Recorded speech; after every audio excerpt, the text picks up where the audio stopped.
Welcome back. सहाफ़ी programme में हमारे मेहमान एक सियासतदान, मगर वो शायद सियासत भी नहीं करते क्योंकि वो निगरान सेटअप का हिस्सा हैं और सुबह सिंध के निगरान सेटअप का नौजवान वज़ीर हैं मीर खुदाबख्श मरी, जो निगरान वज़ीर बराए कानकुनी व मादिनात सिंध हैं।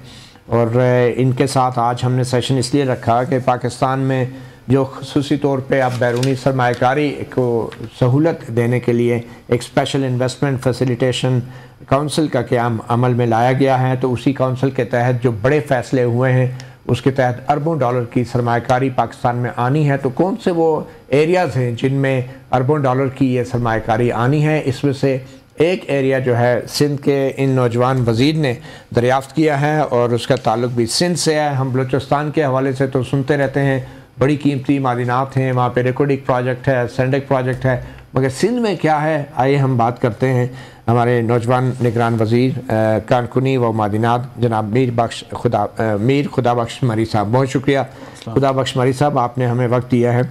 क्या सिंध के अंदर सूरत हाल है मादनियात की, और आपने निगरान वज़ीर बनने के बाद पहले तो आप बताएं किस किस्म के आपको मसाइल का सामना था, मुश्किलात का सामना था, और आपने इस मुख्तसर अरसे में अभी कैसे उन मसाइल का हल निकाला है? थैंक यू जज़ाकल्लाह। इसमें मैं आपको दो चीज़ें बताऊँ। सबसे पहले जब मैंने मिनिस्ट्री संभाली तो हमारे डिपार्टमेंट के अंदर सबसे पहले यानी कि वो जो एक मिनरल्स का असल जो काम है डिपार्टमेंट का वो होता नहीं था। यहाँ पर सिर्फ बात होती थी रॉयल्टी यानी कि टैक्स या रेती बजरी की, सिर्फ वही चीज़ चल रहा था। जो मिनरल्स जो असल जो डिस्कशन जो डिपार्टमेंट है वो काम नहीं था। तो मैंने आते के साथ उस तरफ अपनी तवज्जो की। उसके लिए हमें क्या करना था, दो चीज़ों पर काम मैंने शुरू किया, एक एक्सप्लोरेशन के ऊपर और दूसरा हमने मिनरल्स को आइडेंटिफाई किया कि जिसके ऊपर हमने दो चैप्टर पे काम करना था कि जो मिनरल हमारा आइडेंटिफाई होगा उसके ऊपर हम इन्वेस्टमेंट लाएंगे, और दूसरा हमने मजीद तहकीकात करनी है कि सिंध में कहाँ कहाँ कौन कौन सा मिनरल्स है, किस क्वालिटी का है, कितनी क्वांटिटी में, उसकी नेशनल और इंटरनेशनल मार्केट में वैल्यू क्या है। हमने उस क्या हुआ उस पर हमने अल्हम्दुलिल्लाह काम किया। फिर ये है कि हमने एक एक्सप्लोरेशन में मजीद यूनिवर्सिटियों की मैंने मदद ली, जो एक 35 से 40 अरब रुपये का प्रोजेक्ट था, मैंने फ्री ऑफ कॉस्ट यानी कि सरकार को वो करके दिया। मैंने गवर्नमेंट के खाते से कोई 10,000 तक उसमें ख़र्चा नहीं किया।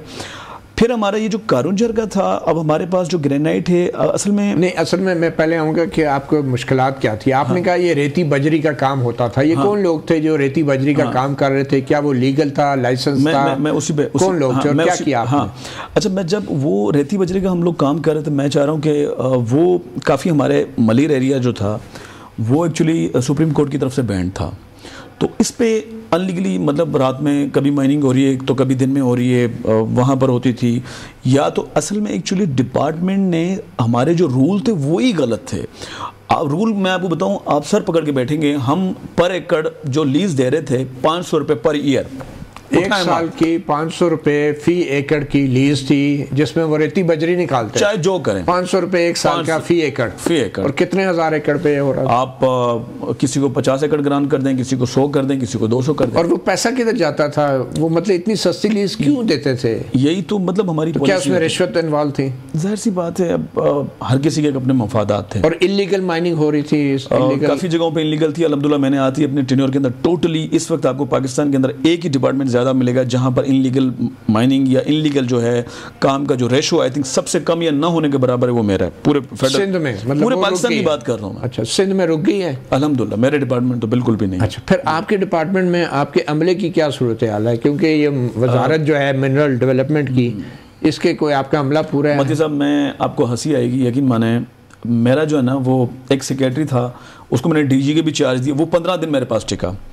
तो एक्चुअली वो इस वजह से टिका कि उसके ज़्यादा ना टिक सका, क्योंकि यहाँ पर आपको अपने जेब से खर्च करना था, तनख्वाह में आपका पूरा नहीं होता। अब क्या करेंगे? उसने वो भागने की कोशिश। उसके बाद मैं कोशिश करता हूँ कि मुझे डीजी, अब इस वक्त मेरे पास ना डीजी है, ना मेरे पास सेक्रेटरी है, ना डिप्टी सेक्रेटरी है, ना डिप्टी डीजी है मेरे पास। चले, अल्लाह करे। अब दुआई कर सकते हैं, टाइम थोड़ा है, मुकाबला सकते हैं। अब बताएं जी, ये ग्रेनाइट की क्या आप? असल में हमारे पास एक मिनरल नहीं है हमारे पास। मैं आपको बताऊं आपके तवज्जुह से, आपके इस पे हमारे पास असल में बलूचिस्तान में माना जाता है कि रेकोदेक, देखिए रेकोदेक भी जो है वो हमने नहीं, अंग्रेज़ों ने शुरू किया था। ठीक है, हमारी अपनी कोई नहीं है। इस वक्त दुनिया जो है हमारी मिनरल से जुड़ी हुई है। जापान के पास 12 किस्म के, हमारे पास 87 किस्म के हैं, उससे भी बल्कि ज़्यादा हो सकते हैं, जो मेरी स्टडी के मुताबिक 87 के हैं।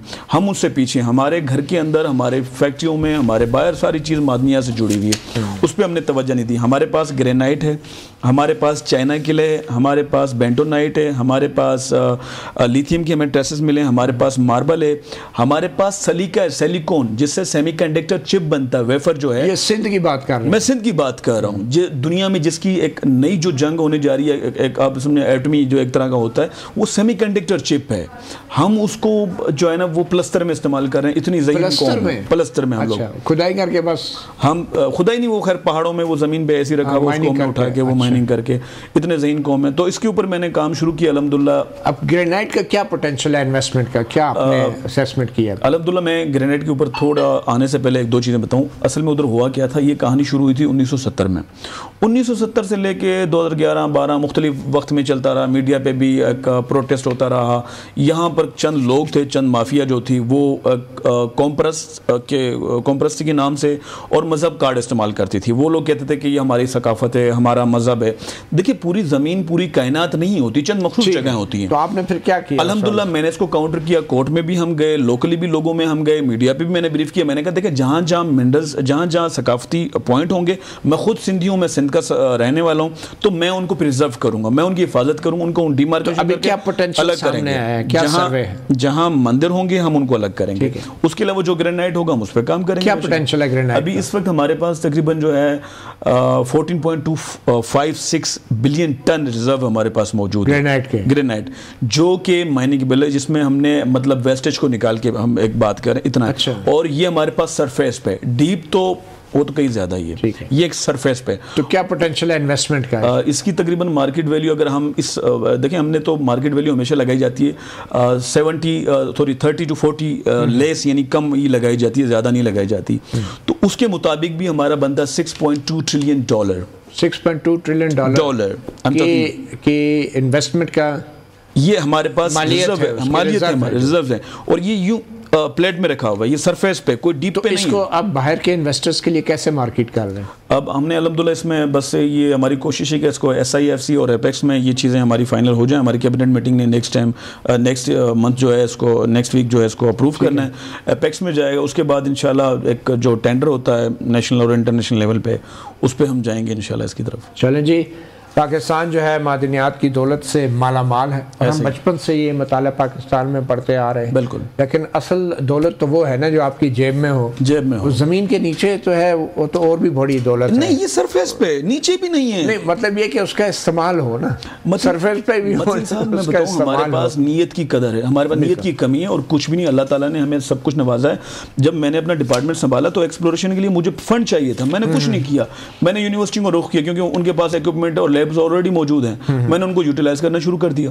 जब उनको शुरू किया तो उनसे मुझे बेनिफिट मिलना शुरू हुआ। मैंने GSP को ऑन बोर्ड लिया, मैंने सफारको से हेल्प ली। इसमें कोई बुराई तो नहीं है, हमारे अपने डिपार्टमेंट के अपने इदारे हैं। अब मैं खरबों रुपया खर्च करूं और फिर एक तहकीकात करूं, तो आई थिंक वो एक हम उम्मीद करते हैं कि इस मुख्तसर मुद्दत में और इलेक्शन से पहले इस हवाले से आप कुछ इतनी प्रोग्रेस कर जाएं कि लोग वाकई आपके दौर को, आपकी हुकूमत को याद रखें, और अगर आप सियासत में आए तो आपको वोट भी दें। जज़ाकल्लाह। बहुत शुक्रिया। हमारे साथ मौजूद थे मीर खुदाबख्श मरी, निगरान वज़ीर कारकुनी और मादनियात।